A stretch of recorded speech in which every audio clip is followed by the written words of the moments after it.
and taxpayers' money.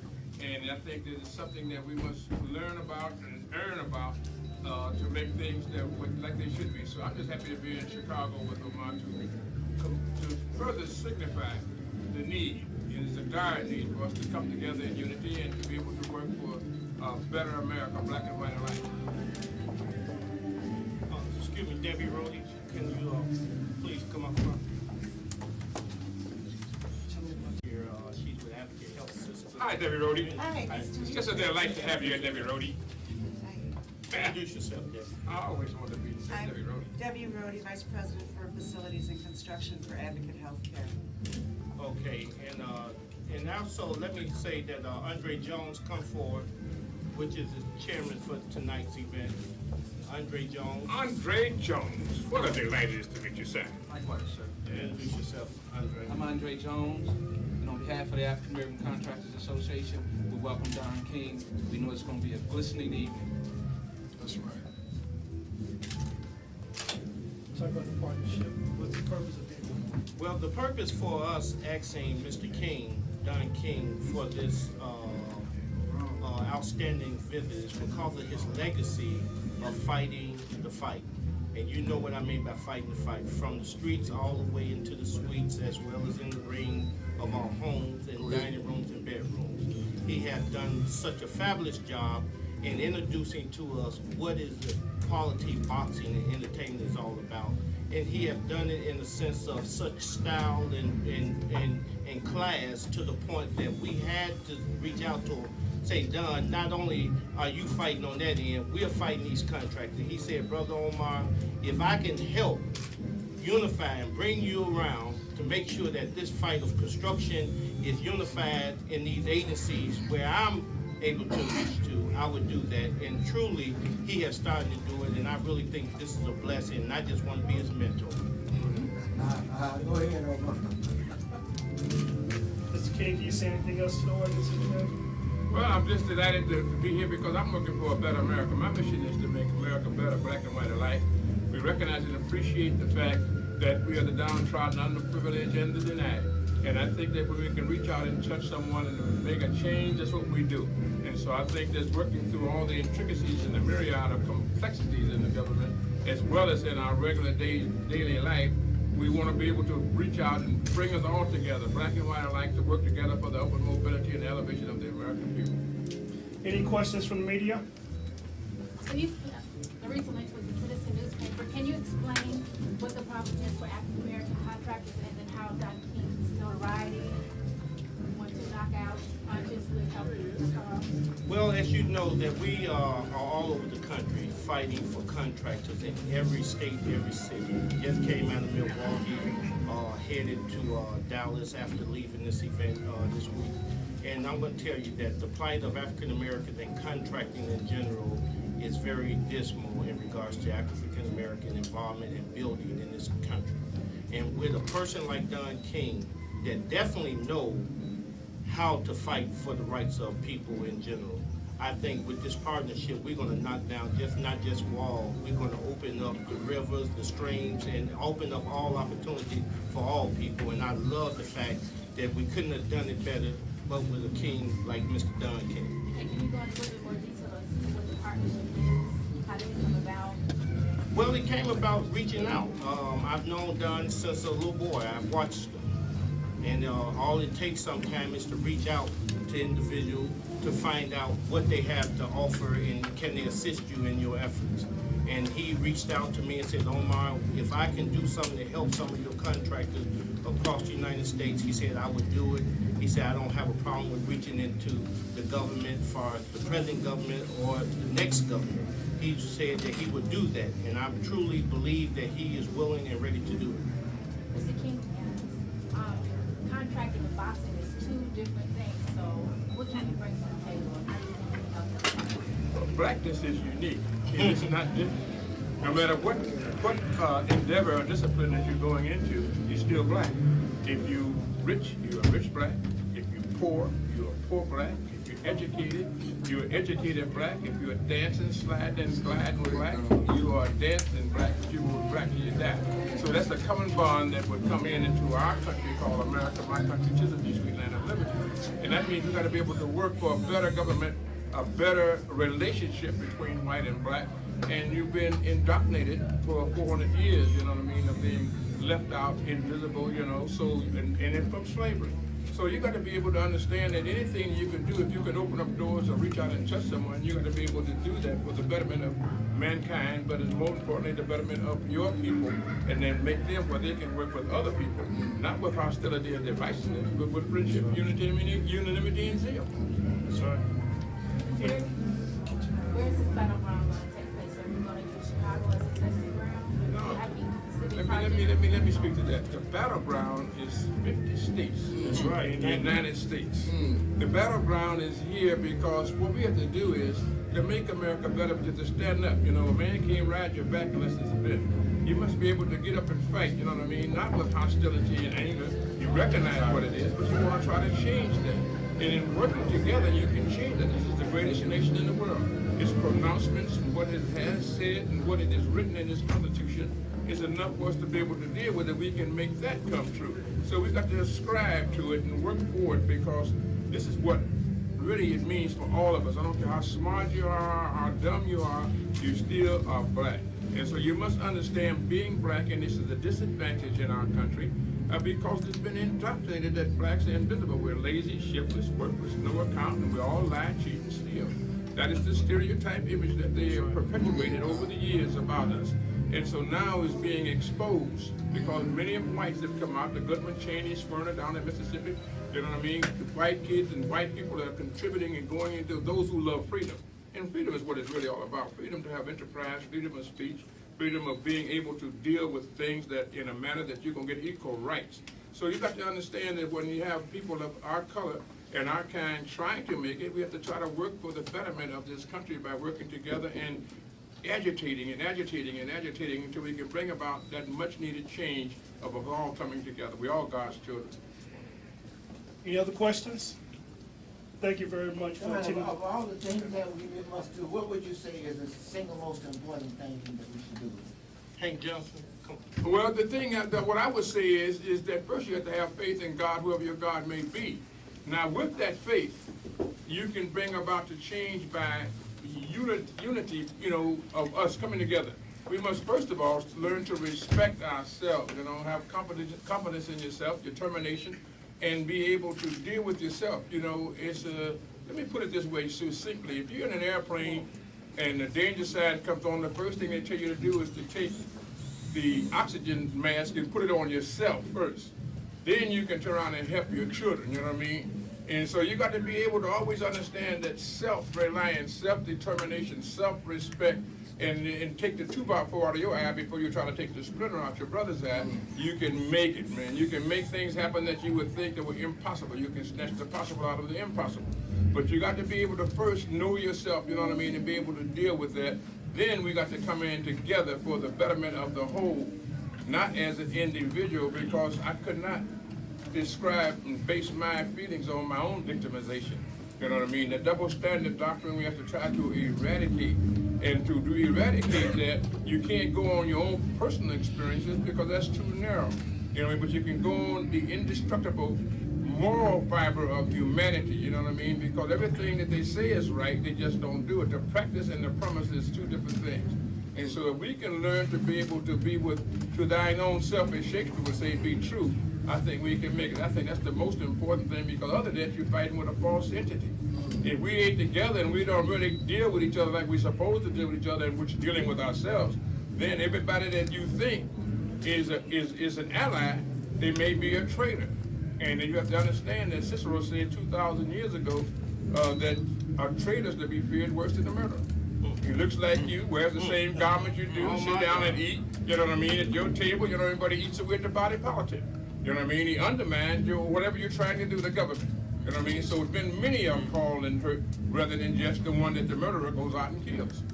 What would be your advice to a young leader like Omar Sharif? He's doing great here, but how would you help him in his leadership?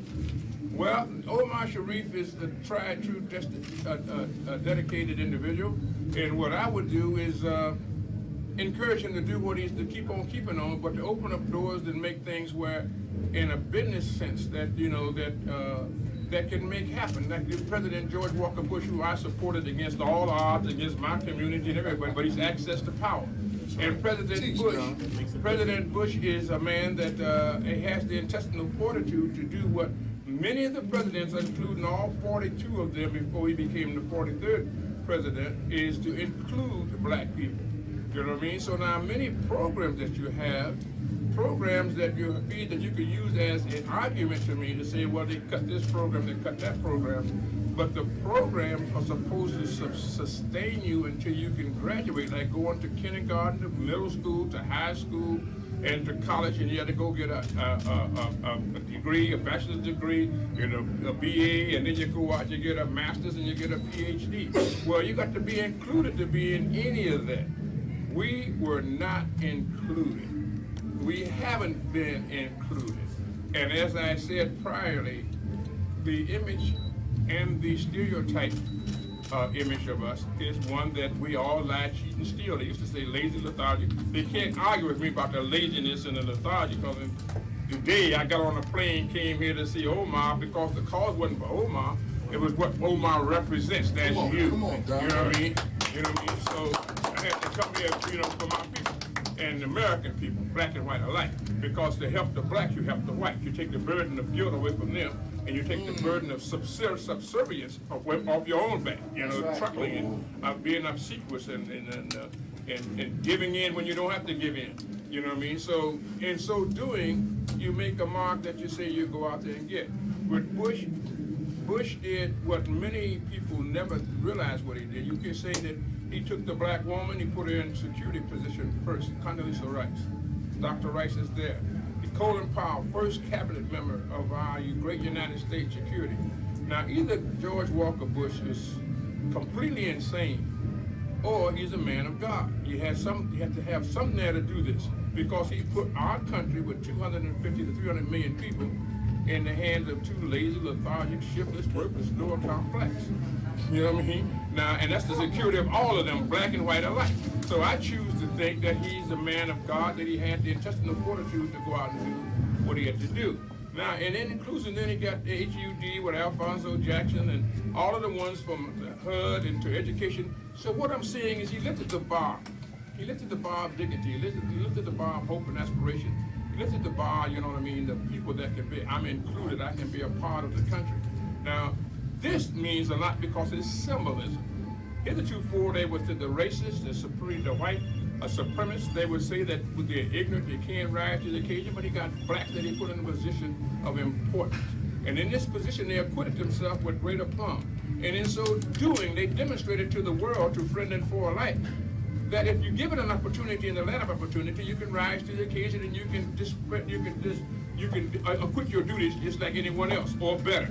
And so this is what I like about Dr. President. He finds himself in a few situations that, you know what I mean, that would be not too good. But hey, how can we complain? We ain't never had a good situation. You know what I mean? Shit, I had to extol him, so he just welcome to the club. He just beginning to, to get the little niches and things there. We've been doing them all along. So I think that this George Walker Bush has just been a tremendous asset to us as far as symbolism. You cannot is uncorruptible, and so therefore it's everlasting. So now the symbol has been broke about this here with bringing black people to the forefront. Any more questions? One last question from the Citizen newspaper. Mr. Sharif, where do you think the problem lies? Do you think it's with the unions? Do you think it's with lack of set-aside programs for minorities, or do you think it's because black capacity to go out and get some of these contracts? No, I definitely know blacks do not lack capacity. That is not an issue with us. The issue is making sure that the playing field is even and it's straight, and they don't change the game once we know the game. And once we know the game, we can master that particular game. And I find that true by us being a true evidence of it, from starting with $100 and we got over 2,500 contractors in over 12 to 15 states. And I'm saying we got them operating in the office and business. Victor from Milwaukee, ex-Dallas Cowboy linebacker. You got Mikhail from St. Louis, been out here fighting with Al Sharpton and all these other activists. You got Fred Dennis from Peoria, Illinois. You got Brother Hamid represent the Black Contractor Association of San Diego, and you should see his operation. And I'm talking about his family. You got Andre Jones dealing with downstate as well as on the west side of the city of Chicago, and James Muhammad himself dealing with all over the country. And that's one of the reasons how we got to Don King, because he said Don is our answer for assisting us on mine. And I said I'm going to do everything in God's will to make sure it happens, and God definitely answered that question. That's right. Thank you very much, and have a And good we evening. just opened up an office in Iowa. So how many, Actually, we got now, what, 12, 13 offices now. That's right. We just opened up one in Iowa. 12 chapters, 12 That's chapters. right. You're a corn husker. That's right. And they came up here and visited me, that's right. Davenport, Iowa, that's right. Thank you very much, thank you very much. Any questions? Kirk, can you come up, let's take a picture of our sponsors, BM. Sponsors, we want our sponsors to come up, put these events together like this, and we are appreciative of that. And we want you guys to know, and we want you to keep us in your budget going forward. Please, take pictures of them for us. Okay, can we, they also want to get a picture with sponsors and one with presidents, how you want to do it? This is That's what he's fine. asking. One of John's- That's fine, we'll do our sponsors.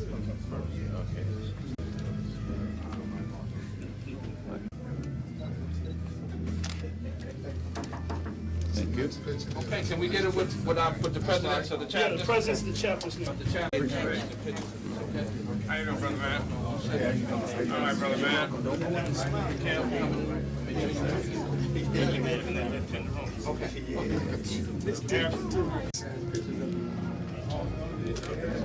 Yes, sir. Yes, sir.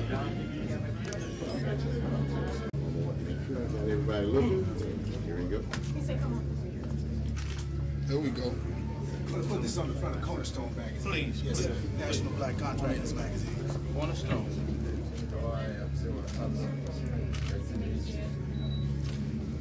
That's love. yeah, please tell them we're coming out. Whatever. Forrest Claypool out there, I need to see him.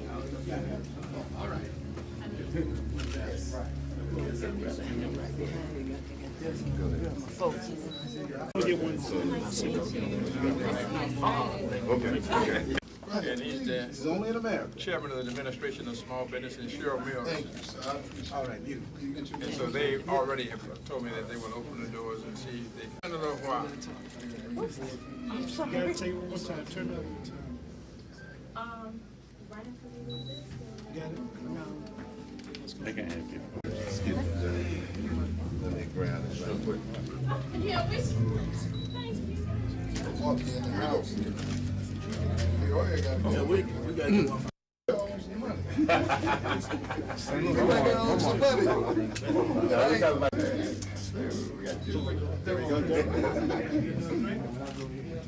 Lord have mercy. Here comes the man's man. Oh, man. Yes. Yes. And the Daily Clown is here, man. I'm ready to see you. I'm ready. Chuck ain't supporting them, but I am. All right. Okay. How you been doing? Here we go. I'm talking about. Don King. For the cell site. Okay. Here we go. AT&T site that's there, and every Sprint site, every Nextel site. I just.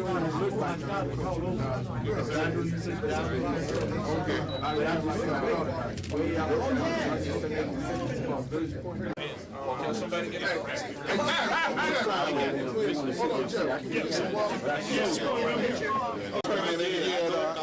Drescher and I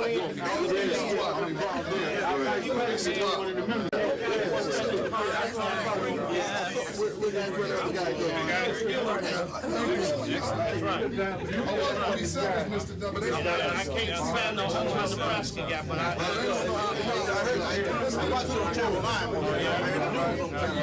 Fred, he the one, the bank and stuff that we bring to Peoria with the 19. Let's see what else we can do. I'm saying they straight like whatever the problem is, they deal with it. They don't put you through a lot.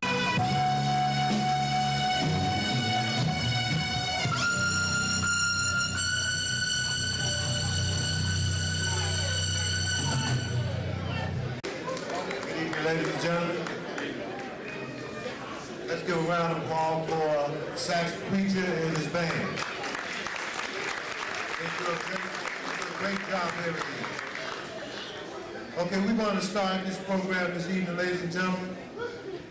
First, we're going to start off with our posting of colors with the Herbert High School ROTC.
Now we're going to have a national anthem by Eric Thompson.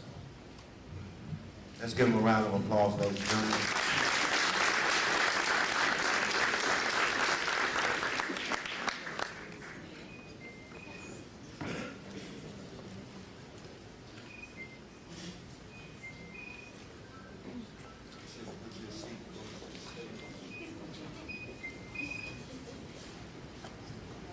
I guess I should ask everyone to stand, please.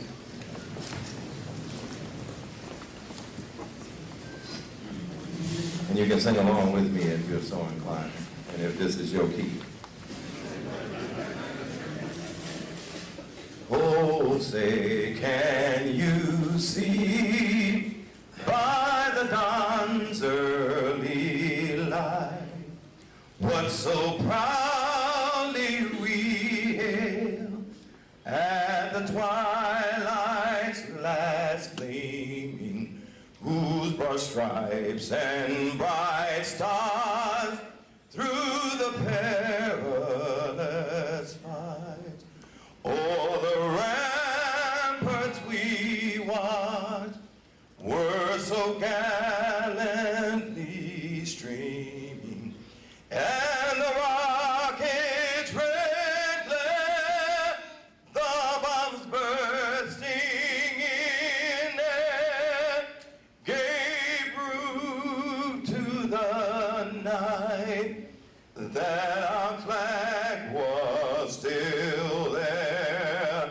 Oh, they does that star-spangled banner yet wave o'er the land and of the free and the home of the brave. And then we sing.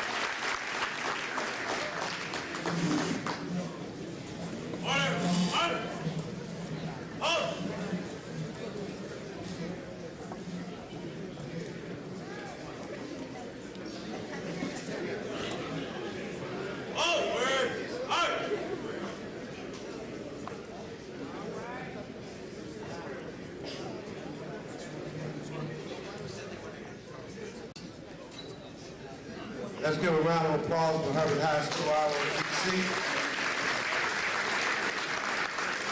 Ladies and gentlemen, we have to always remember that through the past 15 years that we've had the ROTC Forum Boards, and some of those men and women are serving in Iraq these days. So let's keep in mind and keep them in our prayers that some of the young men and women that's performed for us before is now serving in Iraq. Next, I'd like to bring up my co-host. She's also my neighbor. She forced me to have her as my co-host because I can go down the house and eat hot dogs. And I'd like to bring up Sarah Mitchell.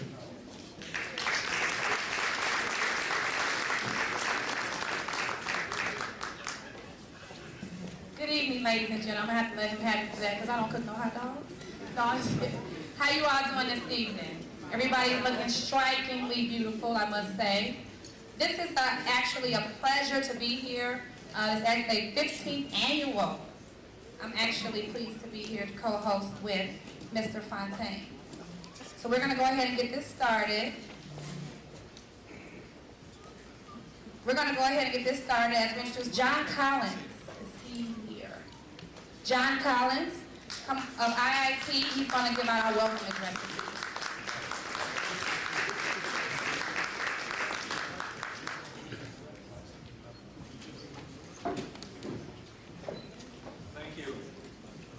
Pleasure to be here this evening. Can you hear me? It's a pleasure to be here this evening to welcome you to this ACA Awards ceremony. I was fortunate enough to be given an ACA award about 4 years ago, and it means a lot to me. IIT is extremely supportive of the community, ACA, Omar, and our contracting and procurement program. Is Sam Williams here? There's Sam Williams. Just to show you what's happened, and then I'm going to sit down. 5 years ago, IIT was contracting for $5 million of construction contracts and procurement with African American firms, with Hispanic firms, Asian American firms. Today that number's over $15 million a year.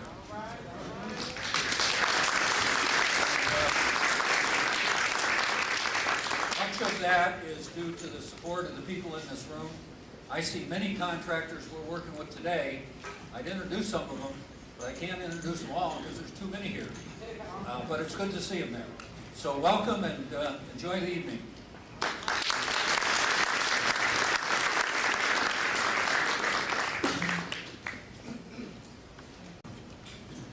Thank you very much, Mr. Collins.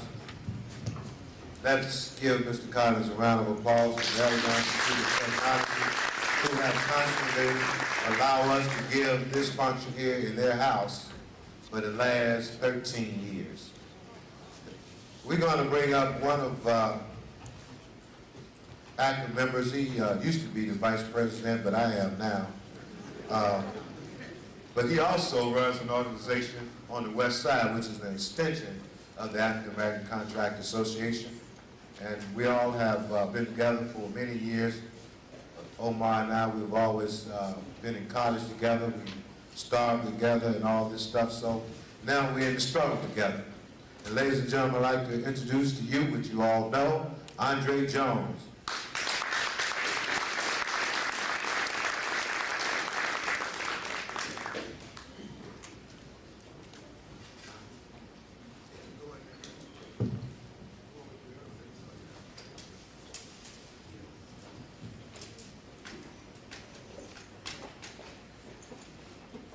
I want to acknowledge our deep appreciation to the University, Illinois Institute of Technology, for allowing us to have this event here one more time. We established a relationship with IIT a number of years ago based on the fact that they had a minimum amount of minority participation with the contracting and the new development that was going on here at this institution. Excuse me. Lou Collins, all along, has been so generous with us, and I know John Collins is here tonight representing the university. I saw John, I don't know where he went. But we are thankful for them. And if I could thank each one of the administrators and the directors and the staff individually, I would. I know Sam Williams is here, one of the directors of purchasing. Sam, where are you? Sam Williams from IIT. Give him a hand, please. Sam Williams helped facilitate the relationship that the African American contractors have with IIT. And it was through his diligent work, Leroy Kennedy, Karen Walker, who is no longer with the university, but these individuals really played an intricate part in helping develop African American contractors who were trying to do business with these major institutions, and we just couldn't get through the door. So they were able to establish a level of communication with the president, Lou Collins, with John Collins, who is a tremendous guy. I don't know where John is now, but their word is their bond. And when they say they're going to do something, they do it. And they made sure that ACA could be linked to them through community outreach, through making sure that our contractors got to participate in this process, and to make money, because it's really about money for us. We need to be making some money. And to all of our corporate sponsors that are here this evening, we thank you. I know there's ComEd is here, Walgreens, Advocate Healthcare, ABN AMRO. I see a number of corporate sponsors. We want you to continue to keep us in your budget, because ACA is growing. They said we wouldn't grow. They said, you guys are not going to sustain yourselves. You're not going to last. We said, yes, we are. This was 10, 11, 12 years ago, when we were just struggling to be recognized for what we really do, and that's to help small businesses develop themselves so that they can control their own destiny. Many said, it won't happen. You won't be able to do this. Today, you at the Academy Awards of Black African Contractors tonight. You are here. Look around. When people tell you you can't do something, you keep on striving. The odds maker said we couldn't do it. The Monday morning quarterback said we couldn't do it. They said that same thing to Buster Douglas when he fought Mike Tyson. You know, but after a couple of rounds of hanging in there, Buster started saying, hey, I can handle this punch here. The rest is history. After that, everybody wanted to line up and fight Mike Tyson. I had to stop Omar from training. He told me, Jay, we can get some money like that. Don't seem like the corporations want to give us any money, so I might have to train to fight Mike Tyson. I told him, I'll help you. I wasn't going to take a on, but I'd help him train. My point is, when you persevere and you hang in there, good things happen for us. They really do. And that's what's important, that contractors get an opportunity. We have chapters here from 12 states. I know Peoria's in the house. Where's Fred Dandridge? Stand up, Fred.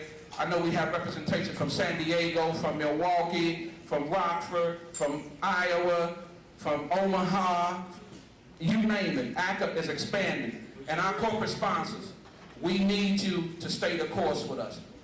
We don't get government grants to establish these chapters in various cities to help small businesses and people who just want to go into business for themselves. We don't get support. We have to do this ourselves, but that's fine, because that's what's important. When you can chart your own course, you control your own destiny, and that's what's key for anybody who's going into business. And it's important that African Americans know that they should go into business for themselves, so that you can employ our people in our community, and then some of the social ills that affect us all over this country would cease to exist.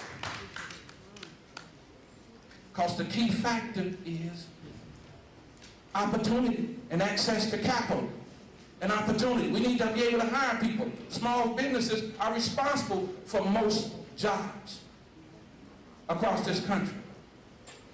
So you've got to develop an entrepreneurial mind to make things happen. You know, we really need each other to do this. And again, my corporate sponsors, keep us in your budget. Don't just support us on this annual event and then say next year I'll give them some money. No, we got other things. We got contractors days that come up. We got other events that we'll be doing. We need you guys to come on board and put us in your budgets throughout the year so you can help us, because in the process, when you help us, you help yourself. Because we're able to help other people, and you are too. ACA is looking toward the new frontier. You got to be a part of this too. So don't forget us, whatever you do. I wanted to digress for one moment and state that I got a good friend of mine came by, and I just talked to him briefly, and he represents John Stroger and Eddie McCann. He's back there. And he wanted to come by and just say that President Stroger said he would have loved to be here, but obviously he can't. He's doing well. He wishes ACA and Omar Sharif the best, and says that continue to struggle and continue fighting, and things will get better. But you have to stay the course. And it's important that all of you stay the course. Thank you.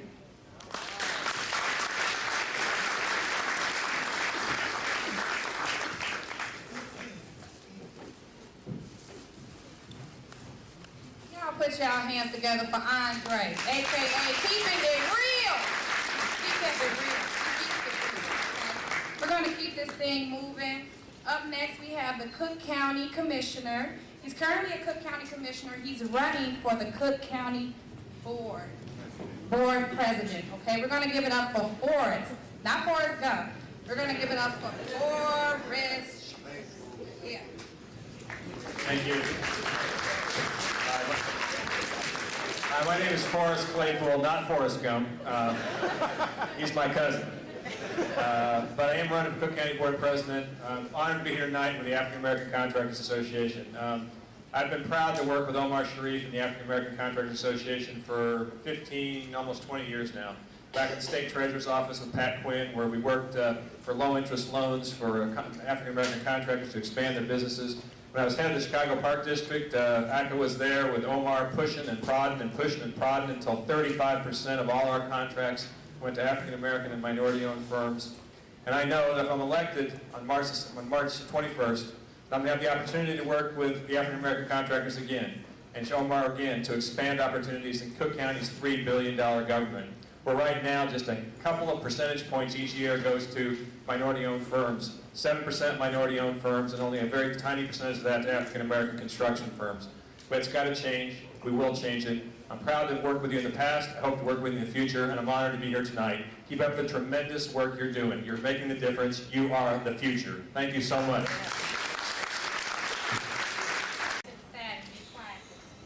That's right. We're going to raffle off now, so those of you who have your raffle tickets, we're giving away a 20-inch color television and a Canon Sure Shot.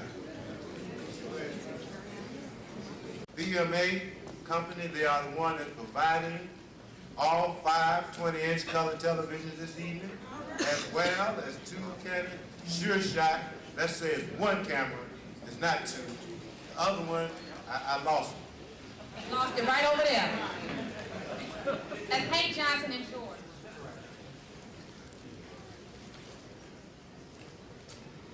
Good evening. We'd like to find out who's going to be the lucky person who's going to win this color television. Everybody have tickets?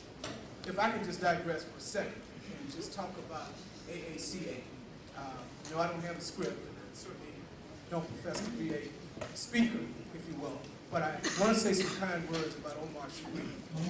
I had an opportunity to meet Omar approximately 5.5 months ago. And part of my job is to align my company with successful organizations in the community. I was introduced to Omar by a friend of mine, and within about 30 minutes, I recognized that Omar is the real deal. It was probably less than 30 minutes. As I began to talk to him even more, it became very apparent to me that this guy was the real deal, in addition to being very sincere, very serious, and was tremendously focused. He told me about some things that he had done, things that he was going to do in the next 4 or 5 years. And this is the type of vision that we don't see in the community like we saw 5 or 10 years ago. We have lost that enthusiasm. And with guys like Omar, he's bringing it back to the community. And that is extremely important. The American dream is still alive. Don't ever let anybody ever suggest to you that it's dead. If you believe in your heart that you want to have a contractor's company, if you want to have any type of business at all, put a plan together, surround yourself with quality people like Omar Sharif, the sky's the limit.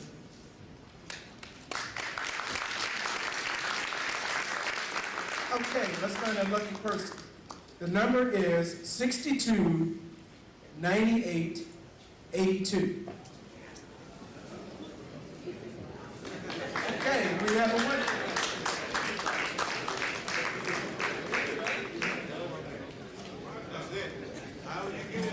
Camera.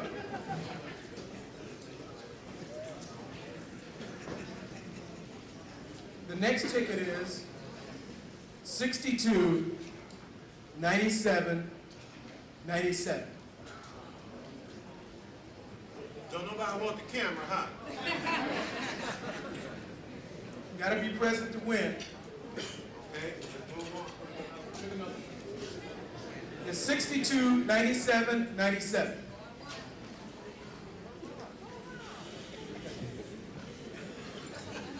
The next ticket is 629949. Destiny Foundation, also Destiny Decorating, as well as Ujamaa Construction, which is one of the newest members to the African American Contract Association. So we'd like to welcome those guys here. We also would like to welcome our association from Peoria, Milwaukee, St. Louis, as well as Omaha, Nebraska. They also is going to come up and give their proclamation. Omaha, Nebraska.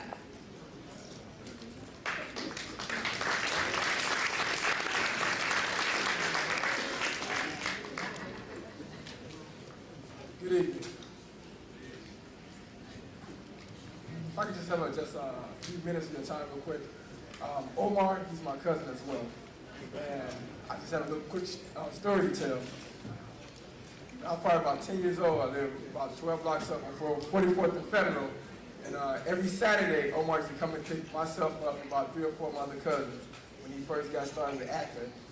And we would go out to all the different parks, the grocery stores, the museums and everything, and pass out flyers on everyone's cars. Every Saturday and Sunday we did this with him. And he would pay us back with White Castles with no pop.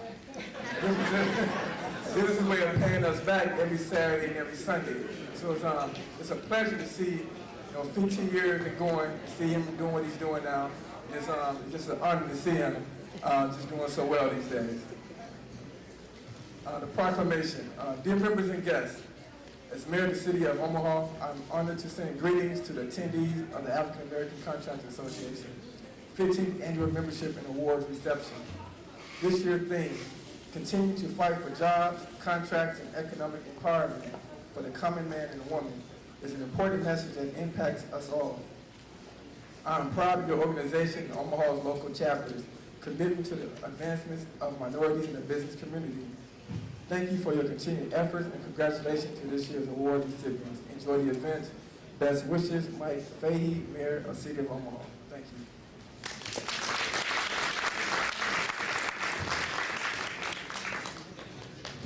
Next up, I'm going to bring up Floyd Barlow from Peoria, Illinois. Floyd Barlow.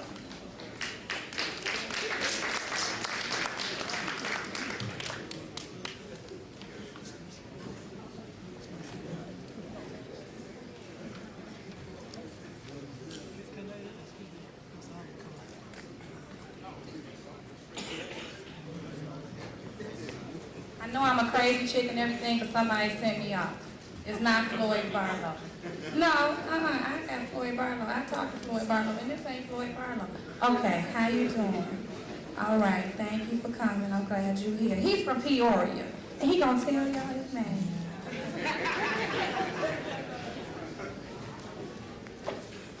Thank you. My name is Fred Danich. I'm the president of the African American Contractors Association of Central Illinois, which is in Peoria. I'm also happy to be here. We try to make up here every year.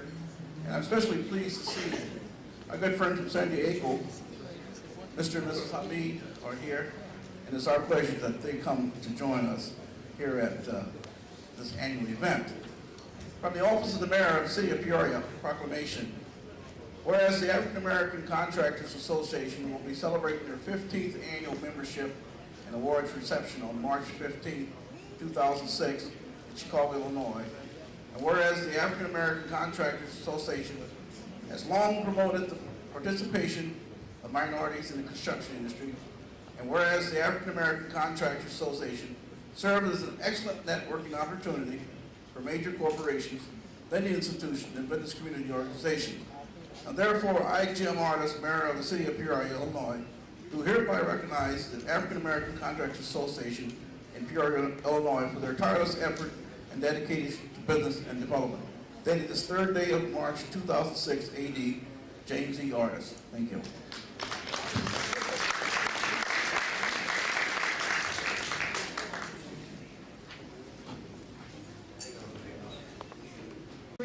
Or Victor, as he likes to be called, Simmons, out of Milwaukee. Get that right.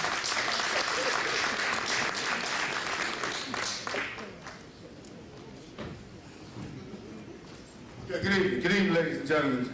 My name is Victor Simmons, and I'm the president of the Milwaukee chapter. And I just want to say, when Andre was up here early, he was talking about the African American Contractors Association expanding, and I want to, this is a true testimony. We just celebrated our 1-year anniversary in July back in Milwaukee. So, and also I just want to recognize all our Milwaukee people. If you could just welcome and give them a round of applause for coming down. But this is a proclamation I want to share with you guys. It's from the mayor of Milwaukee. And it states, it's the proclamation that reads, whereas the African American Contractors Association Milwaukee chapter has worked tirelessly to open new opportunities and establish key business relationships that serve to strengthen the African American contracting business in the metro Milwaukee area. And whereas the African American Contractors Association offers African American contractors the skills to be strong, viable competitors in the construction industry through business development training by offering management and technical assistance.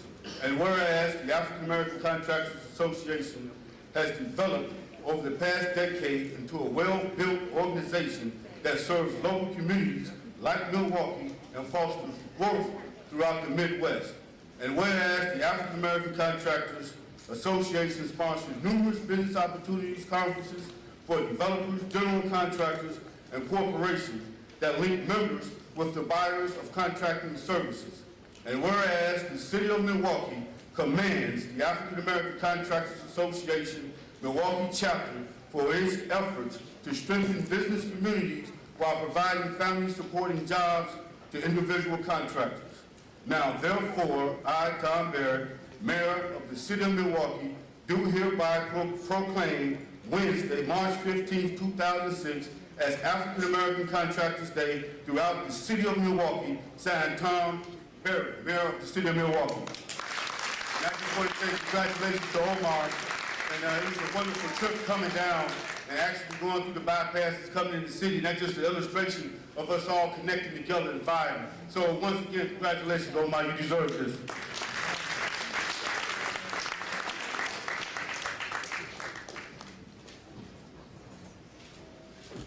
We're now moving to have special comments by our congressman.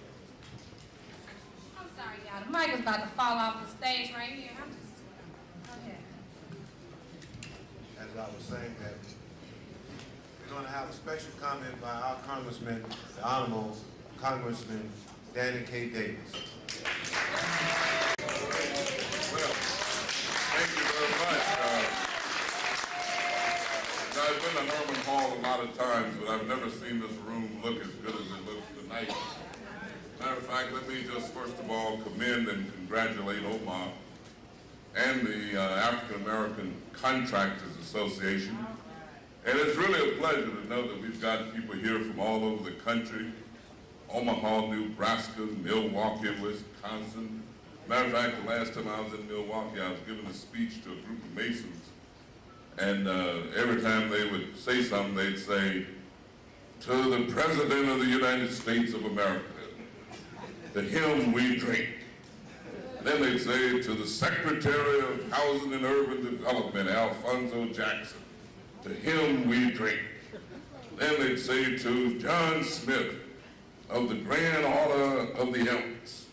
Then the Eastern Stars. Finally they called me and said, "Now we're going to have our speaker." So the guy got up and introduced me. I said, "Thank you very much," and I'm drunk. After drinking that many toasts. But let me just congratulate all of the honorees. And I must tell you that I am more impressed with Omar Sharif. Every time, not only do I come to an affair, because affairs are nothing more than a showcase of what it is that you've been doing. But what impresses me the most about Omar is the fact that he is a man with a plan. And if he got to get down in the hole at a construction site in order to bring attention to the fact that there is unfairness, he'll do that. Poor folks at our church. I said, "Well, you know any other people got poor folks in their family?" She said, "Everybody I know got some poor folks." I said, "Well, then I don't have to worry about who you're going to be voting for. Because if you got any poor folks in your family, and they ain't got no health insurance, they ain't got no money, and they ain't got no way to get no health care, and they ain't got no hope, and if you got any of them boys out of Cook County Jail, 90% of whom are African American, black, and they don't often know whether they're going to have to sleep on the concrete floor or not. And then for somebody to come and tell me about they won't raise taxes. Hell, if you don't have no taxes, you don't have no services. Don't play us for no chumps. We wasn't born yesterday. Taxation is the price that you pay for a civilized society. And so any fool that don't want to pay no taxes don't want to have no services. Be real. Be serious. My wife told me the other day, she said, "Wherever you go, Danny, do 3 things. Be brief, be accurate, and be gone." So I'm about to be gone. But I had to tell you the truth. See, the Bible says, "Know ye the truth, and the truth will set you free." You can reform, you can change, but you can't get blood out of a turnip. In order to take care of poor people, there's got to be some money. You can take a turnip and squeeze it, you can tease it, you can pyree it, diarrhea it, escalate it, and you get through. All you're going to have is turnip juice. And if you don't have John Stroger at Cook County Hospital, I guarantee you're going to have some emergency rooms with no doctors. Thank you so very much, and it's a pleasure to be here. All you excited folks.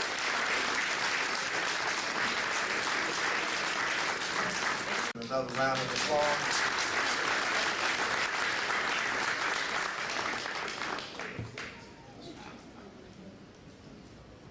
Once again, I'd like to bring Hank Johnson and George back up. Get ready to give away another television. Another person to find out how they're going to get that box home. Applause.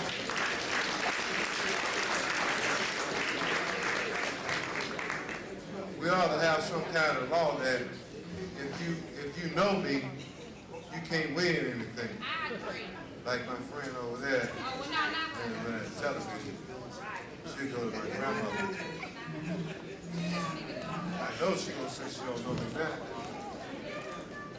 Okay, next we're gonna bring out a world-class entertainer that's been performing for many and many of years. She has performed throughout the country and throughout the world. Ladies and gentlemen, can you please welcome Bobby Humphrey.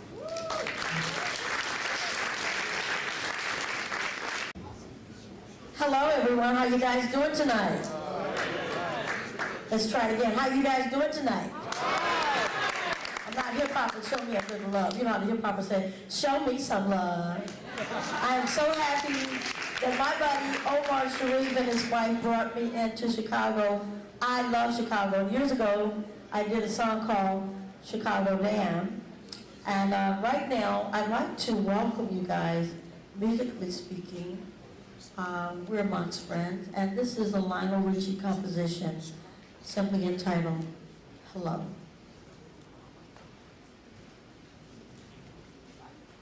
I'm going to do this a cappella because I love it so much. All right.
Anybody got a tissue?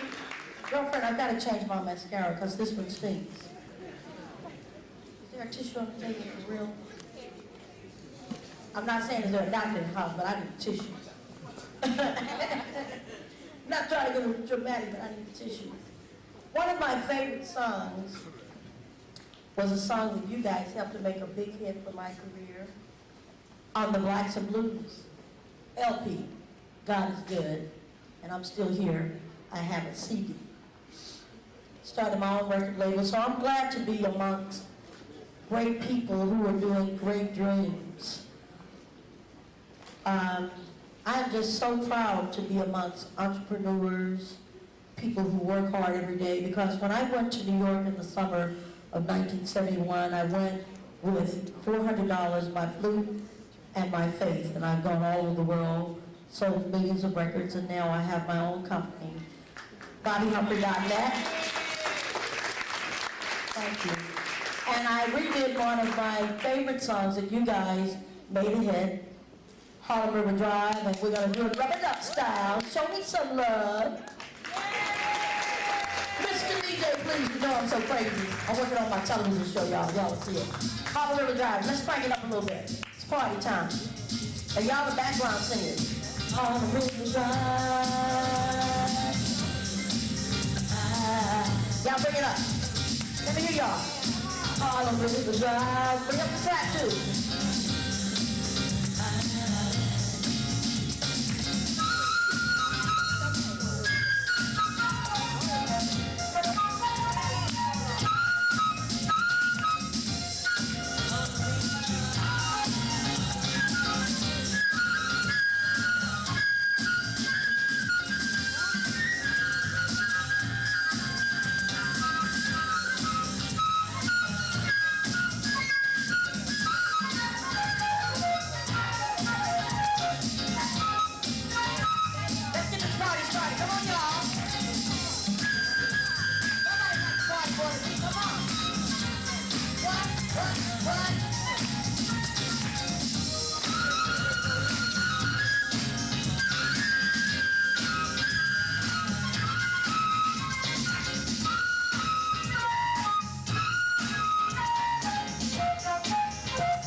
Bring my mic stand back.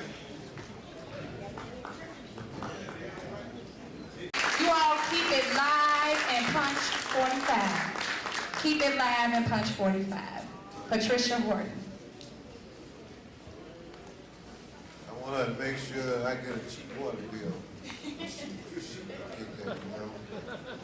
Okay, we're gonna bring up the main event that most of you all come out here to see. Omar and I thought at first that you all was coming out to celebrate with us, but we realized that you all come out to see Don King, which is a sad state of affair. So, but I'm going to bring Omar up to give you all the introduction, because since you all may come to see me, then give you to Omar.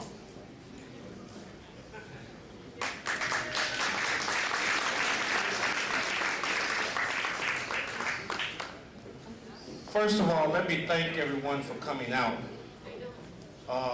Apologize for the system. You see, it didn't happen because you was African American. You know, so don't blame it on us. They didn't have a technician in the house. It was just some of the prayers that we got from the House of Prayer and some of the Reverend Daniels and others that brought it back to life. And I thank God for you and the House of Prayer back there. And I really thank God for Prophet Johnson and Brother Hammond there, which Roosevelt Hammond, which came out of heart surgery very well. So give him a round of applause. That's my father-in-law. And my mother-in-law is right there accompanying him. And also my wife, Erica, is somewhere working in the room, and I'm glad to see that. But let me just say that, I am so happy that Don King is here present with us this evening.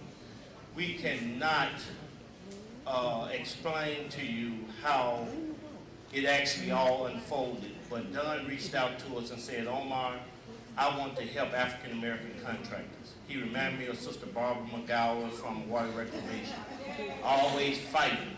And I said, doggone it, I talked to the board, I said, we could not pick a better person to help us, Reverend Daniels, fight this fight for African American contractors and people of all colors. And I'm saying he's a true living legend of his own time. He works very hard, day and night, promoting boxing, owning newspapers, and also helping, advocating for all people all across this country. And he told me, he said, Omar, he said, as tired as I am, I'm going to catch a jet. And he said, you can take care of the bill. I said, how much is the bill done? He said, $20,000. I said, $20,000? I said, I think I may do the show myself. He said, I'm not going to miss it. I'm just kidding. So I'm just happy to see Don King here. And let's bring him on with a round of applause, because let's bring Don in. Bring Don King in, because we got a Life Achievement Award for Don for all of his work, for all the entertainment he's done. Give it up for the King himself, the Don. Give it up, give it up, give it up.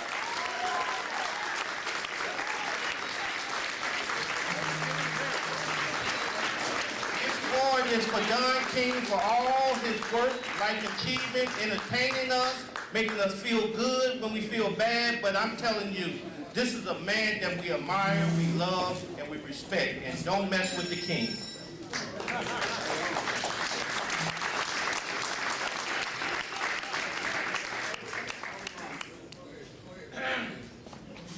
Thank you, Omar. Thank you very much. And I want to thank this browsing audience for being here tonight. It's a delight for me to be in Chicago, because Chicago is my kind of town. And the people in Chicago is just great. And I've seen, is Chuck Bowen still here?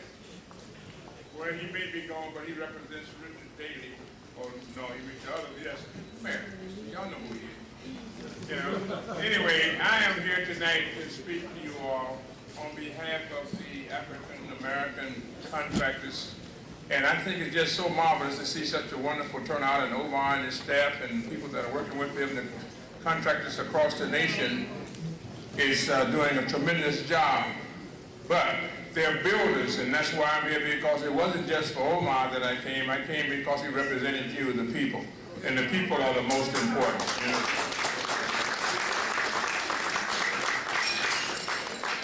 I want to talk to you tonight about this great nation called America. This is the greatest country in the world, bar none. However, its promise and its practice, you know, they leave a lot to be desired. But people coming together like yourselves in unity, solidarity, and togetherness, we can bring about that much needed change to make this country meet its challenges and its professions and rise up to meet the challenges that they have gave out in the pronouncements of that great Constitution of ours. We hold these truths to be self-evident that all men are created equal, endowed by their Creator with certain inalienable rights, among these which are life, liberty, and the pursuit of happiness. When a man doesn't have a job, he merely exists. He has no chance for life, liberty, or the pursuit of happiness.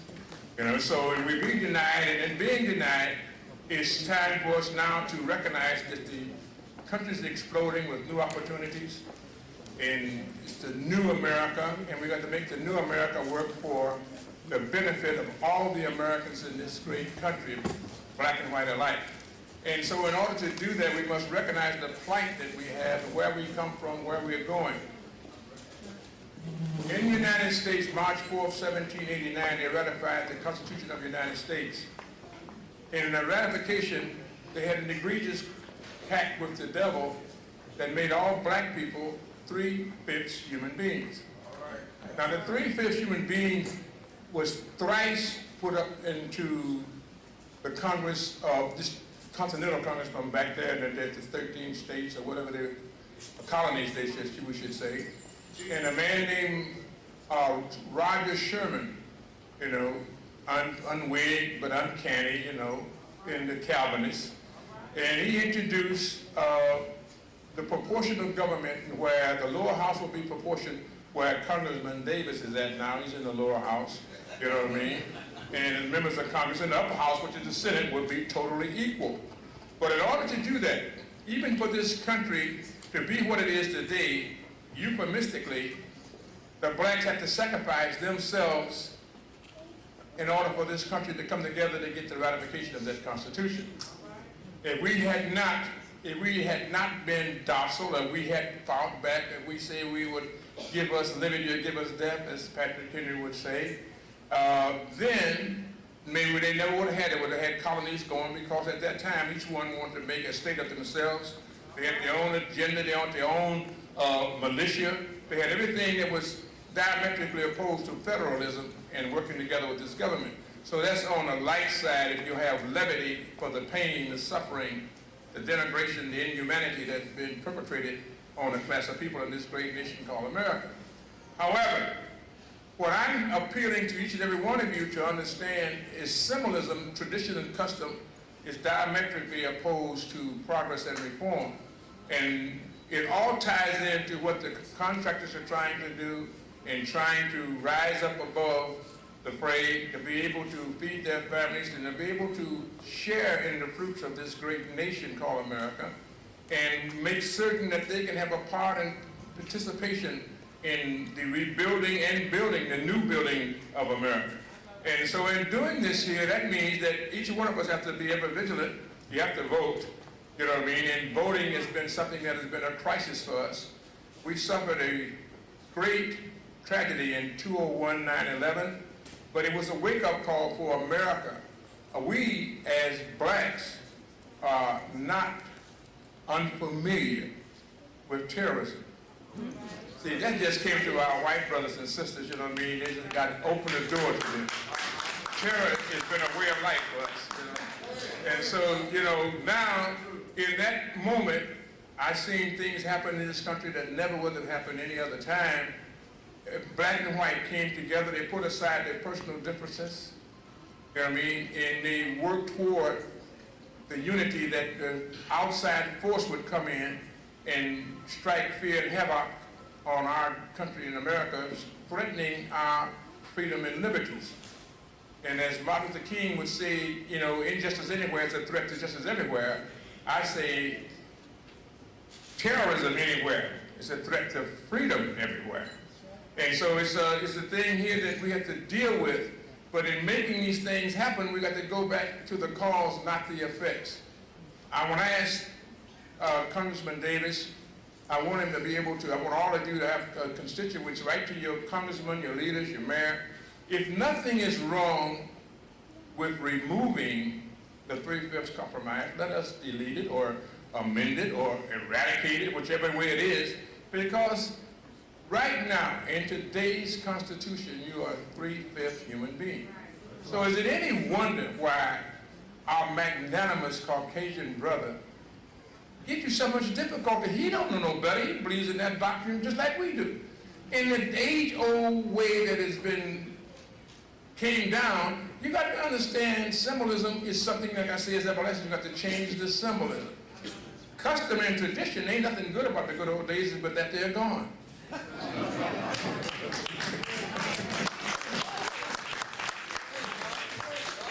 So what I think, if we can get that into effect and start just agitating, because they will give you the argument that it's no longer existing because the 13th Amendment, you know, it removes involuntary servitude. The 14th Amendment gives you the citizen's rights, you know what I mean? If you're born in America, anyone that's born here can use it, plus you now become a citizen as African Americans. And then 1870, they give you the right to vote. But if you dare to try to vote, you knew what terror was, you know what I mean? And that's even almost to the day from Selma. Don't forget the Jesse Jacksons and the Martin Luther Kings and all of them that have been marching and demonstrating and trying to make this country better, and it is getting better. It's a great country. It has so much to give, and we have to be able to be the recipient of that. Now, all of this is being said to you for the reason that know where you come from to know where you're going. All right, so now don't ever forget slavery. You know, my Jewish brothers and sisters, you know what I mean, they say never again, and they have, every year they have a Seder, and they ask the 4 questions, and the little child asks the questions, and they go out and they talk about slavery and how they work and educate, and re-educate. Well, as you know, capital crimes, and we're familiar with a lot of that, because they always say if it's a capital crime, it's punishable by death. In this country, to teach a black how to read or write was a capital crime. It was punishable by death. They would kill another white person if they would teach you, because once you learn, you can no longer be a slave. You know, you're enlightened, your mind begins to think and be able to utilize your mind. So you got to understand the capital punishment, what it means for to educate, and re-educate. And this is something that the Jewish tribes kept in the forefront of their life, and the Jewish mothers always there as a reminder to those who would gain fame, acclaim, and affluence. Johnny, remember. You know what I mean? And so we have to be able to teach our children to understand too. Don't look at slavery as something that is sordid, it's terrible and horrible. But the fact of the matter is, this should be a badge of honor to show where we came from, to show what degradation, what denigration that we had. We suffered. So now, really what we're doing now is getting the effects of that slavery that you think that has been gone since Abraham Lincoln signed the Emancipation Proclamation. You know what I mean? And so this is the remnants of what we have to go through and how you're fighting when you find good people, white and black alike, that reaches out and touches and helps with each other to open up doors that you couldn't open up with all of your vigor, your valor, with all of your strength and encouragement. You can't get through. You don't know why you can't get through, but I do. You know what I mean? So it doesn't matter about how much money you get. It don't change nothing. It'll just change that you can fly away from the riot, or, you know what I mean? You can get to the airport, you know what I mean? You can buy a ticket and go somewhere to look at it on TV and say, damn, that's rough over there, you know what I mean? But if you get in there, you're caught like Malcolm said, you know, they ask you what, you know, they ask you what degree you got, you know what I mean? You know, you just whatever it is, that's what you are. You still black, you know? And so we got to be able to work in the America that I love and I dream of is the one that Martin Luther King talked about, but what we got to be able to deal with is the practical reality of what it is. I think this country is the greatest country in the world, and I say it anywhere to friend or foe alike, but you have to make it work. It ain't gonna work for you if you don't make it work for you, you know?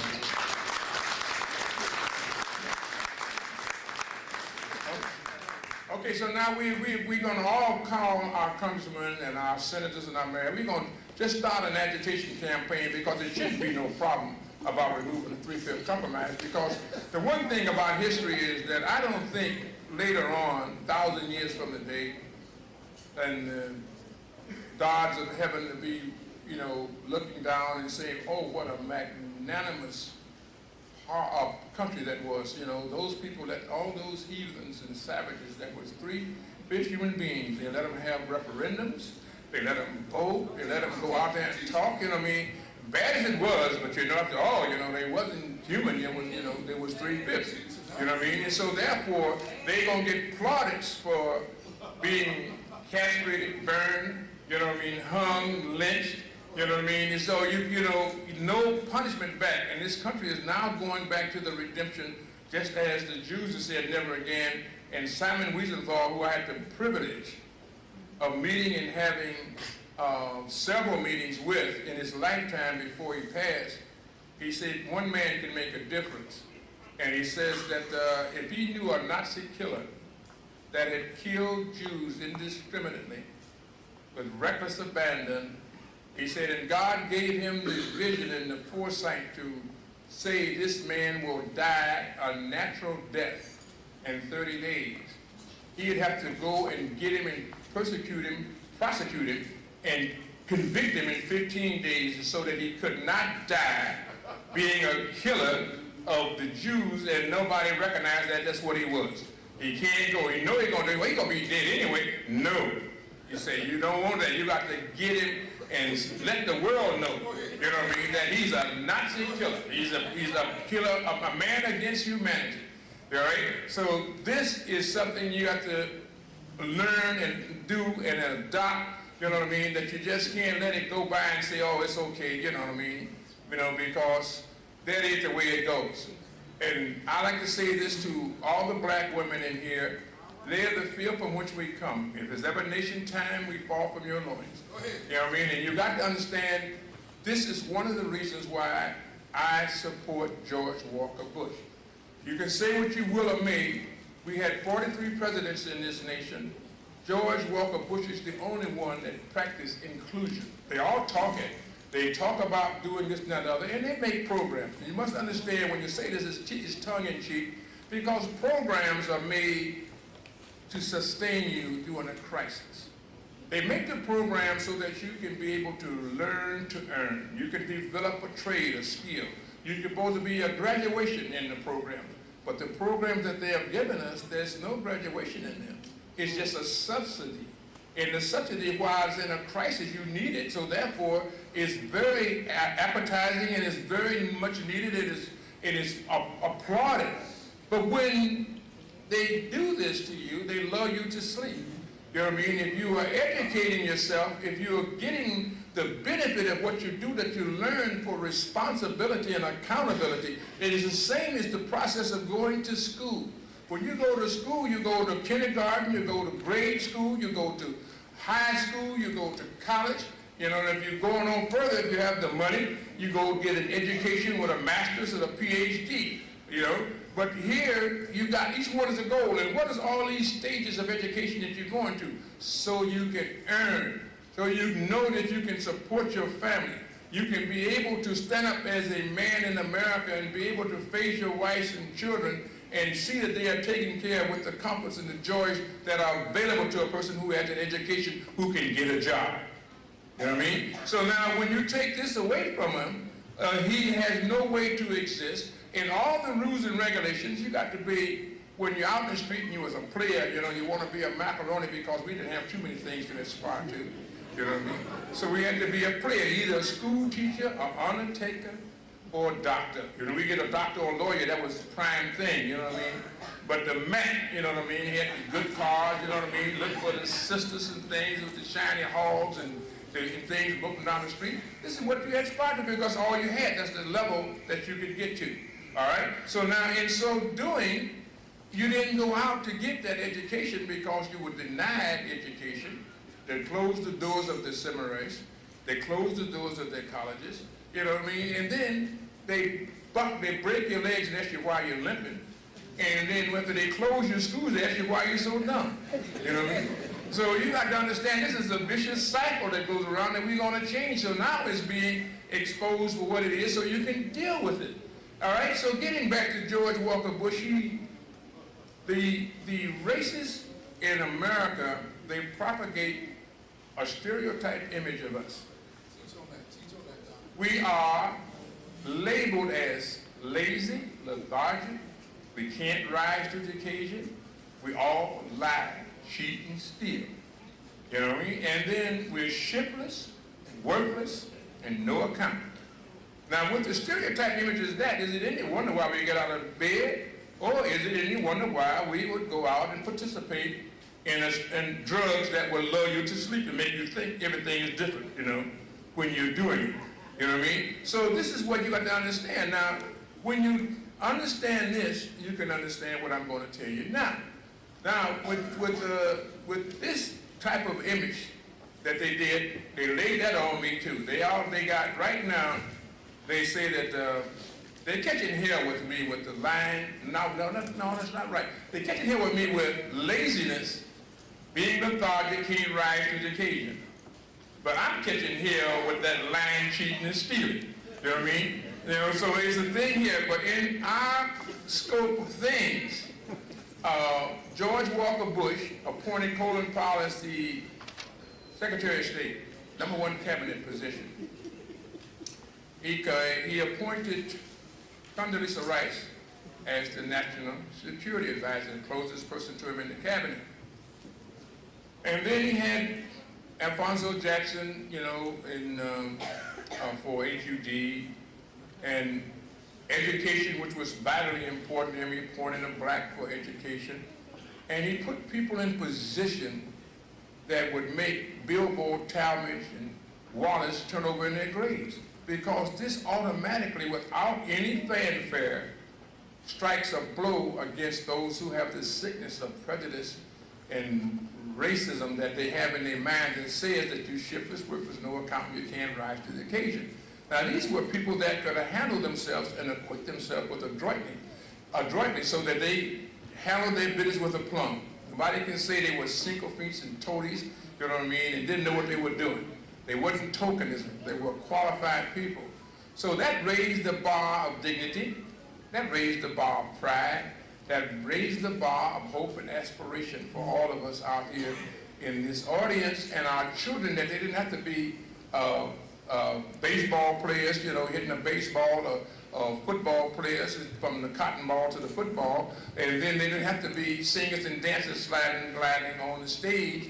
They could go for academic recognition and learn so that they could take positions of power in public service, as well as being able to take positions of knowledge that can be in any service whatsoever it may be.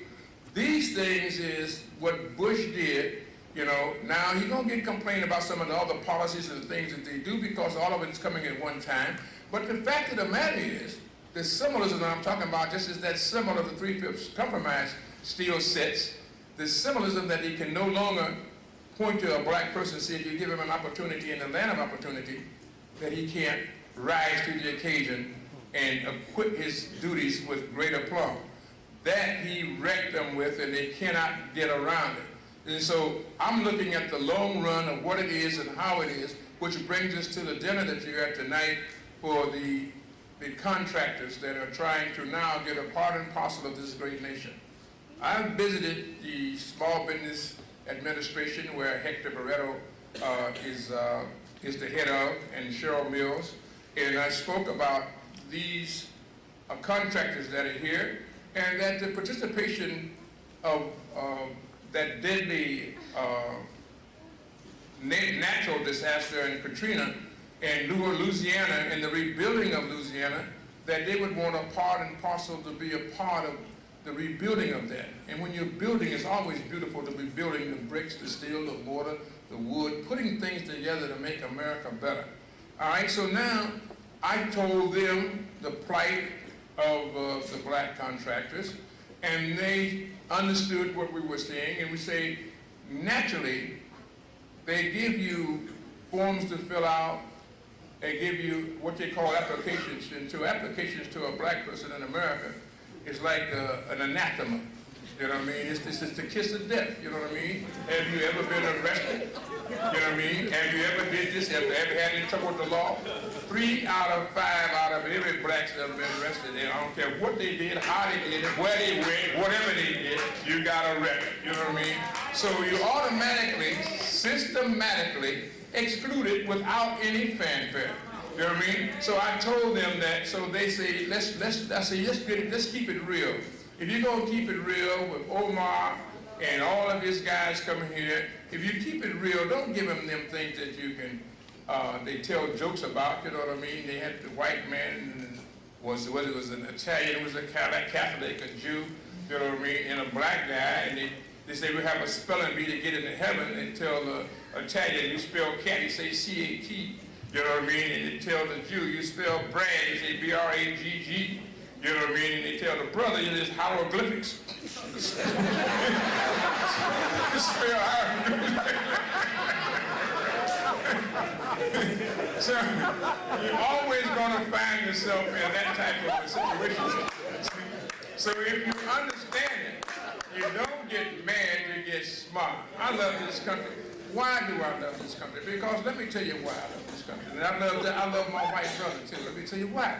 Because everybody aspires to greatness. Everybody aspires to being the top at what they do, the best that you can be. And if you aspire to that, you really can't get mad at him. You can get mad at what happens when people do inhuman things to the brother, and they say it under the auspices that they believe in God and faith in the church. But the fact of the matter is, if a person comes, it goes to the conqueror and the vanquished. All right? And so he played the game good, and the people that founded the nation, the people that put this thing together, where they would have a system that would put you down and secure you. Control is the central word. And so you have to understand that if you was playing the game, you would be in control. Maybe you would have did something different. But it's the humaneness of a person that gets into control and how you do it when you're dealing with a class of people. All right, so be that as it may, you can give him that. All right, from there you got to stop, because you got to understand that when a person is in power, they don't care about you making money. But when you threaten power and control, then you got a problem. I mean, so, you know, and that's the double standard. The double standard doctrine has to be eradicated. It's not good. You can't say that it ain't good. It ain't the people. When you start arguing about your brother and sister because they white, you know what I mean, the white is this and that and other, he ain't got nothing to do with it. You know what I mean? The system is what you're really fighting. You know what I mean? And when you fight that system, you know what I mean, if you don't know how to fight that system, then you got a problem. You know what I mean? Because if you do something, if a judge does something that is illicit and wrong, like a Roy Bean, you know, now you have to go and beat George Roy Bean by getting him out of office, by going in there and use that vote to get Roy Bean out. Because when Roy Bean puts you in contempt and you disregard it because you know it's absolutely ludicrous, it's wrong, now you're taking on the system. Now the other guys in the black robe, even though they know that he's wrong, they got to support their system because that's how they keep control. They can't go into chaos, you know what I mean, when they're trying to deal with you. So they can't, so they sacrifice you as a part of whatever it is. So you got to understand, you got to know how to deal with this country to make this country real. You know what I mean? I have a PhD in Caucasianism. And I graduated summa cum laude.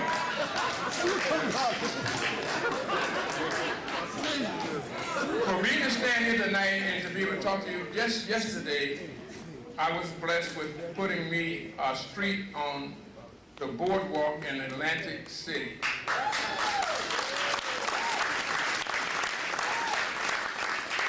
2 years ago, they tried to vote to give me that street on Mississippi Avenue.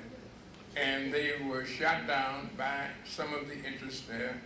And so then they come and said, we can vote you and get you another one. I said, no, I don't want another one. I say, you can't give me Mississippi because it's symbolic.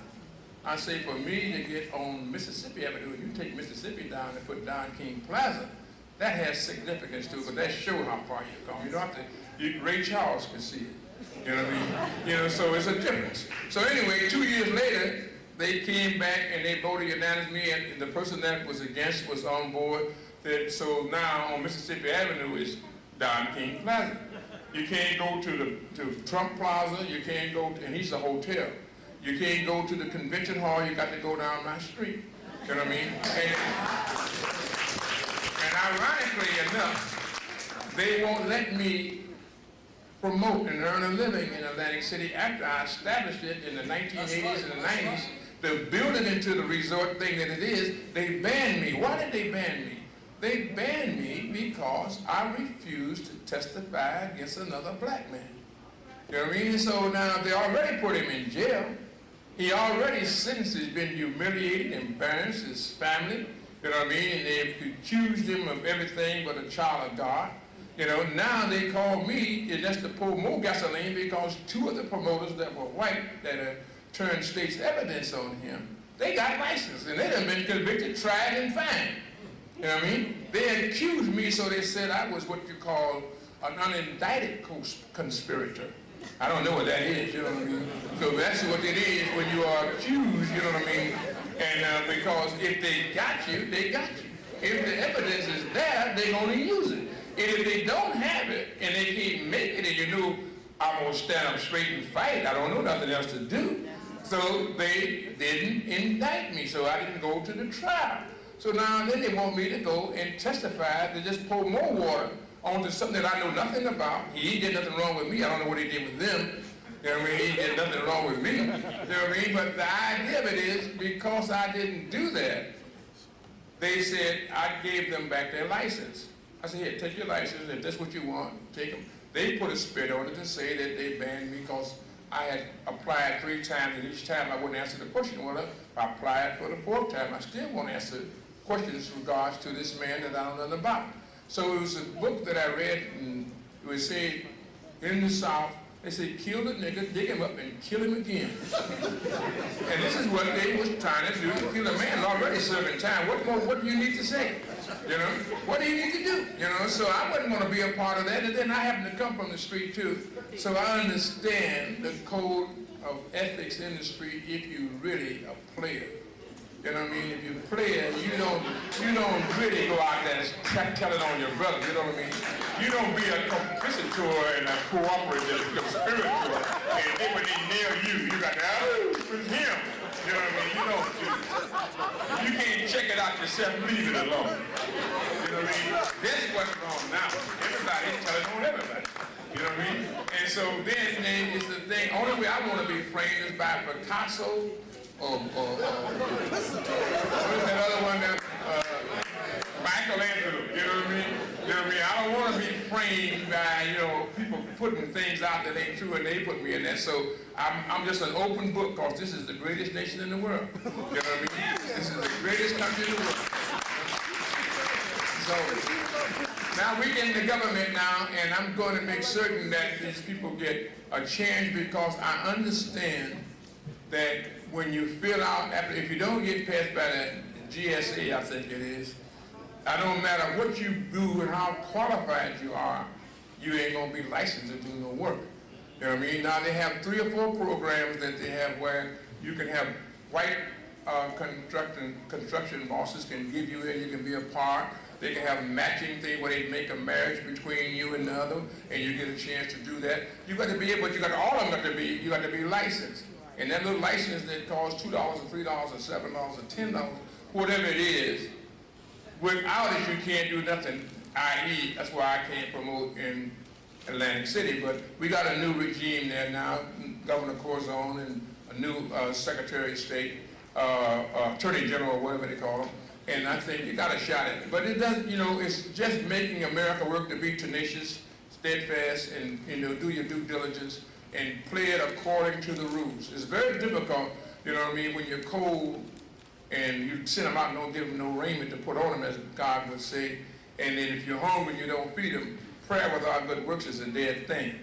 You know, and the things here is, I'm like a tree planted by the river and I shall not be moved. You know what I mean? It's a thing here that I'm standing in the need of prayer, and I need every one of you to prayer because I'm standing up here telling you just like it is. And so therefore, I want you to understand that, you know, this is this country, and now you got people that's coming from all walks of life, every race, color, creed, and religion, fighting for the freedom. Because freedom is a very precious thing, but it also costs hirelings, sacrifice, suffering, pain. Without pain, there's no gain.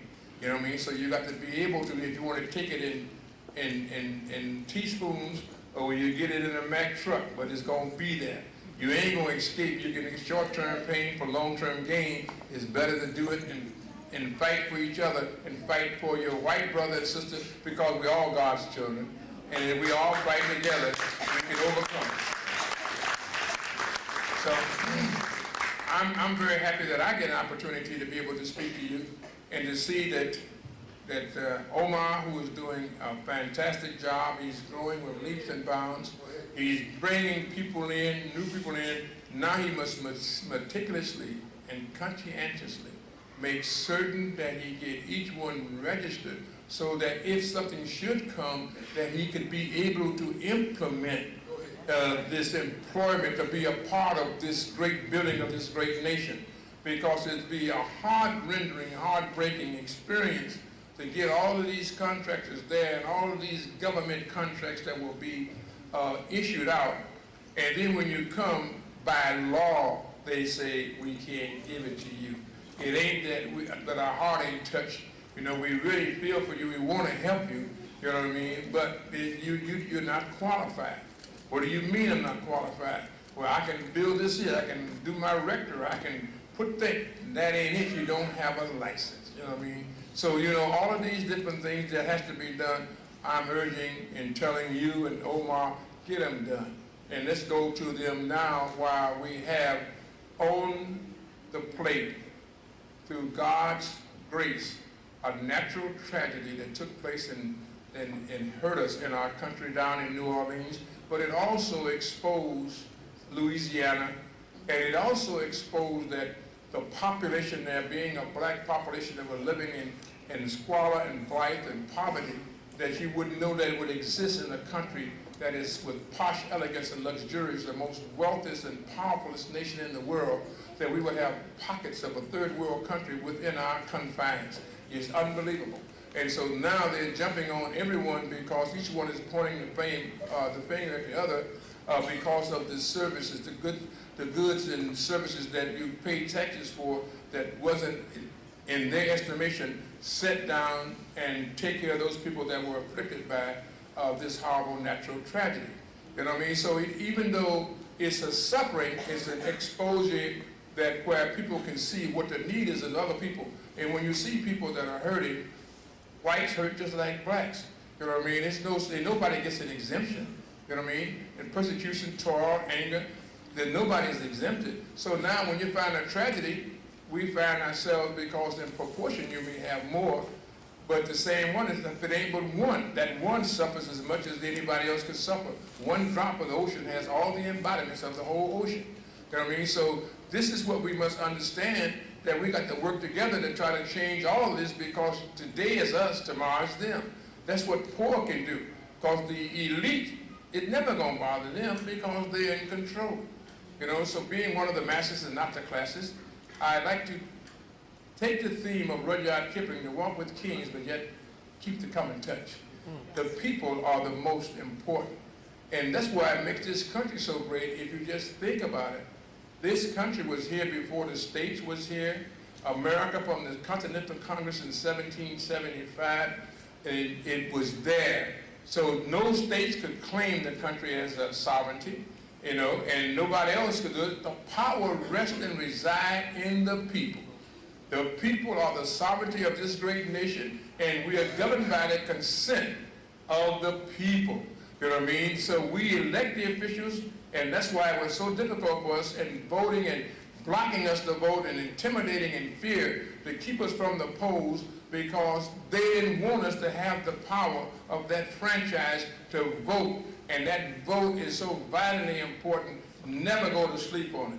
You know what I mean? And then you can put people into office, and many times we find that we send people to solve our problem from our community, and they become a part of the problem they want to solve.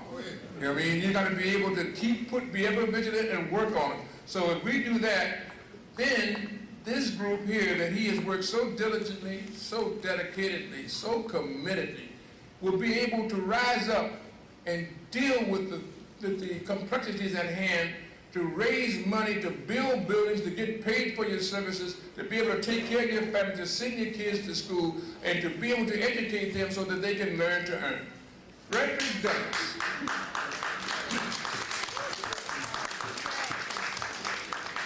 Frederick Dudley said many, many years ago, he said that you may not get all you pay for in this world, but you certainly will pay for all that you get. There's no free lunch. I mean, we all have a part to play. We all got to be a part and parcel of that.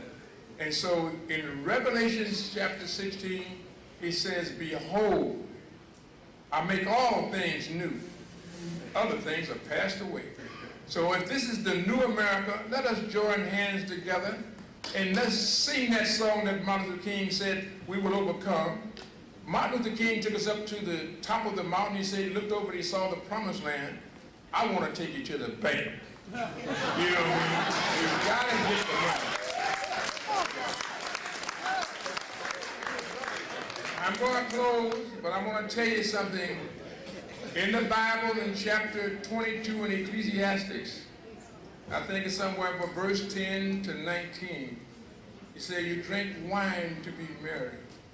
You have a festival, you know, to have fun. But money is the answer to all things. You know what I mean? So in order to get it and to be able to use it, let us work together. God bless each and every one of you. I love you. And let's make it happen for a better America, only America.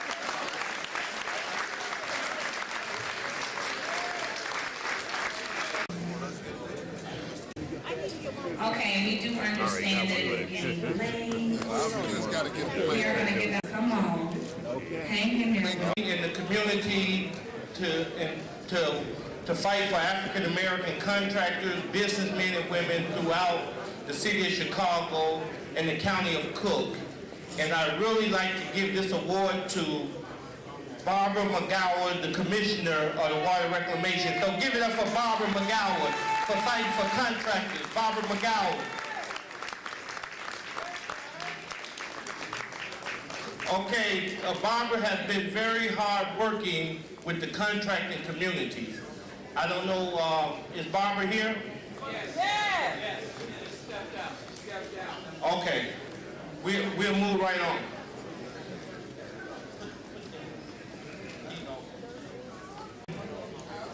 For Outstanding Woman of the Year, this individual has been working in the African American community, have leaped trials and barriers in regards to contracting.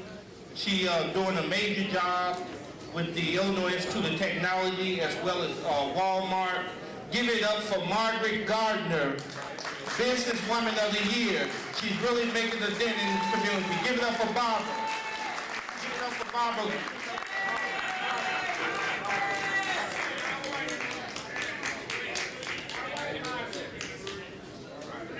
To go to the Outstanding Member of the Year. One member, he started out making just $4,000, and now he's making over $2 and $3 million across the state of Illinois. I know some of you all talk about you can't find a steel erector. This man is in the woods of Springfield erecting steel all over the state of Illinois. Give it up for Carl Jefferson. That is K&R Jefferson.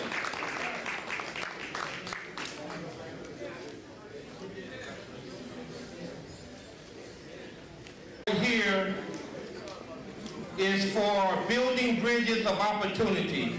And I cannot tell you how hard this individual has worked in the community of Chicago, Evergreen, of making sure African Americans was involved on that new Walmarts that sit on Western, 95th Street. Give it up for Mayor Saxton of Evergreen. Give it up for Mayor Saxton.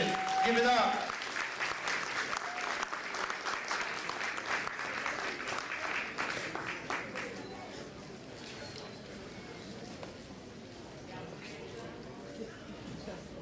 Don gets done. I can tell you with every challenge comes an opportunity. My opportunity happened to be Omar Sharif and the African American Contractors Association and his good friend Reverend Daniels.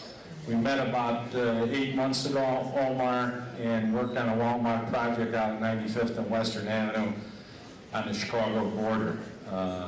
we successfully had the Walmart company come to the table and put as many African Americans to work as possible at that particular location. But my challenge was that, my opportunity was Omar and Reverend Daniel, so I'm very proud to be here tonight and very proud to support the African American Contractors Association. Thank you, Omar.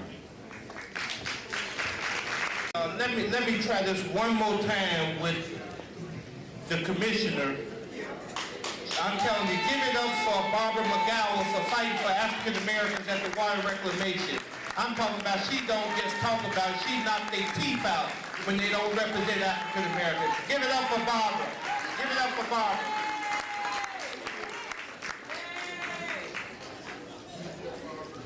Thank you. Congratulations to ACA on its 15 years of the wonderful job that they're doing. It's not hard to fight when you're fighting for what's right. And that's what keeps me going. It's not hard to fight when you're fighting for what you believe in. And it means a lot to me to be able to produce, because I believe that's why you put me where I am today, so that I can produce for the people. But Omar, I'm so glad to be in the company of some of the best from the West Side tonight. That's Cynthia Wiggins of APAC. I see my congressman was here tonight. But I also was joined by several members of my board tonight who had to leave. And that was Commissioner Terry O'Brien, Commissioner Jim Harris, Commissioner Frank Avila, and also the director of our Affirmative Action Department, Amy Crow. I have remaining with me staff person from the Affirmative Action Department, Lindsay Gales. My son is over there, my grandson is over there, as is my granddaughter, who I had to leave and take to the bathroom. So that's why I wasn't here when you called me. I also want to let you know that Commissioner Harris and Commissioner O'Brien are up for re-election on Tuesday, March 21st. Where is Pat Horton? Is she still here? Okay. I also am aware that Pat Horton is running for Water Reclamation District. But I want you to know that you can vote for 3 people. You cannot vote 3 times. To another freedom fighter in the community. Not only he prayed, he fights as well. And I'm telling you, he can pray. But he showed he's not lazy, and he's not none of what Don was talking about, trifling. He's out there fighting for community people every day in the community. And I'm telling you, sometimes he had to borrow a microphone if his voice go out. But let's give it up for my friend, my activist community brother, Outstanding Advocate Award to Reverend Gregory Daniels and his lovely wife. Give it up for him. Give it up for him. Brief for this long-awaited, darkest hour, backroom, smoke-filled, decision-made award. Working, see, we giving away about a minister that really represents what it means to be building an African-American community and always on the forefront addressing the matters for the African-American community, even if it seems that he may get tickets all up and down the street of 95th Street. I'm talking about Jeremiah Wright. You don't mess with no Jeremiah Wright in the Chicago, Illinois area. We've given him this award for his outstanding religious leadership of making sure when he built that building, African Americans started it and they finished it, baby. And I'm telling you, give it up for his daughter, Jerry Wright. Give it up, give it up. To be, Andre really meant it when he said that we try to make sure that this is a total replica of bringing Hollywood to Chicago. I'm telling you, they really do it, and I thank you for it, Andre.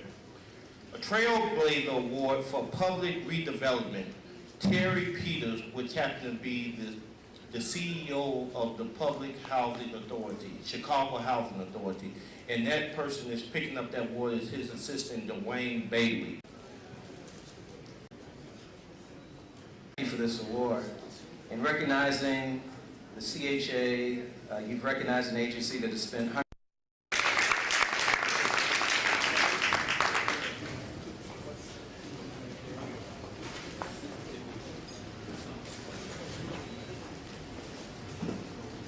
And brothers and sisters of ACA, this is truly indeed an honor.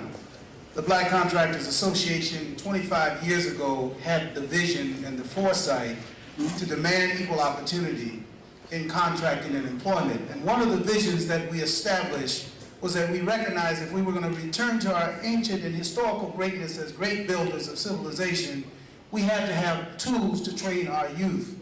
And one of our claims to fame is establishing the nation's first and only African-American state-approved apprenticeship programs that basically sponsors apprentices.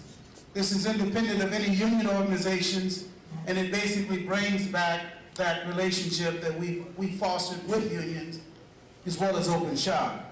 And I was delighted to have Brother Omar and Brother Fred Danich come all the way to the West Coast to celebrate with us on our 23rd anniversary last year, where we gave them a tour of our 10,000 square foot state-of-the-art training facility where we leveraged some HUD dollars to build a training program.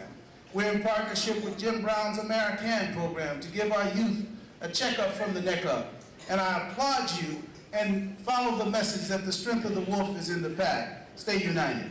Outstanding union representatives. I'm talking about this man has really worked on making sure African Americans and minorities get into the union, and he do it in an aggressive way.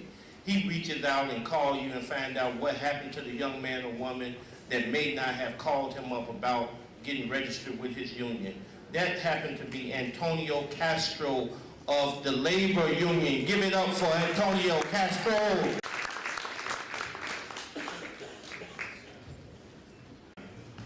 Met Omar 4 years ago with Daniels, Reverend Daniels, and I tell you, we've been going forward.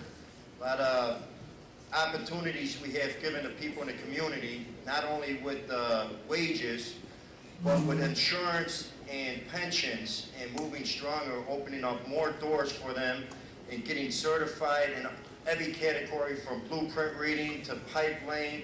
If they want to move on in life, at least they have these certifications under them. The contractors always state, well, we don't know, they're not qualified enough.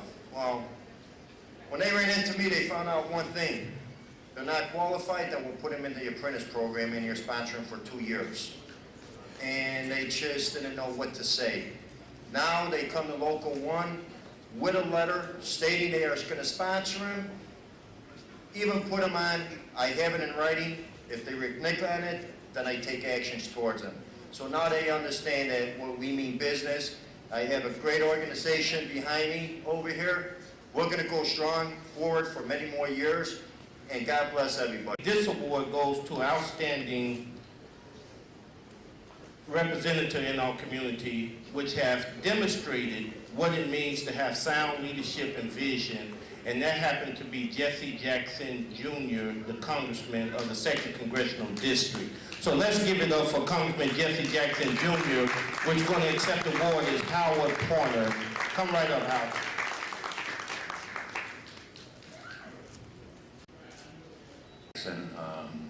He loves you and appreciates you. I happen to be here with a candidate by the name of Joy Virginia Cunningham. She's running for the public court judge. We hope that you vote for it. Thanks very much. Walls, she's been here for the last 15 years making these receptions. Raise your hand, Mama Walls, over there. When she knew I didn't have no money, she Lou Palmer Talking Drum Award goes to Dorothy LaVale.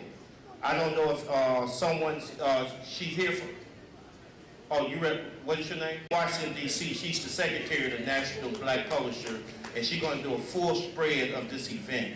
So I'm really appreciative of that. So that was a nice little trade-off. Anyway, she did with colorful work, not black and white. But on behalf of her and the Chicago Crusader newspaper, as well as the Gary Crusader newspaper, between the two of them, they have lasted over 100 years. We would like to say that we are really proud to receive this award from ACA, and I congratulate ACA for 15 years of service. And you may not know this, but I used to work at the Urban League. I knew Taylor Cotton. I remember when you got started. I know you don't know that, but I am really happy to see that you're doing what you're doing. On behalf of the Chicago Crusader, keep on keeping on. That because when you work together, you pray together, and sometimes you get sick together. But I want to say that I really appreciate everyone that attended, but I also want to say that this young man, Zion, is just outstanding. I want you to spend a little time as you're leaving to listen to Zion, because you're gonna see him on all the Billboard charts. So you're gonna be running after him like you're doing Don King. So you might as well get the goods while it's here, because it ain't gonna be. I'm all the way from Flint, Michigan, and I'd like to thank Mr. Sharif and the African American Contractors Association for allowing me to perform here today. It was really short notice, so well, I'm going to be brief, so here we go.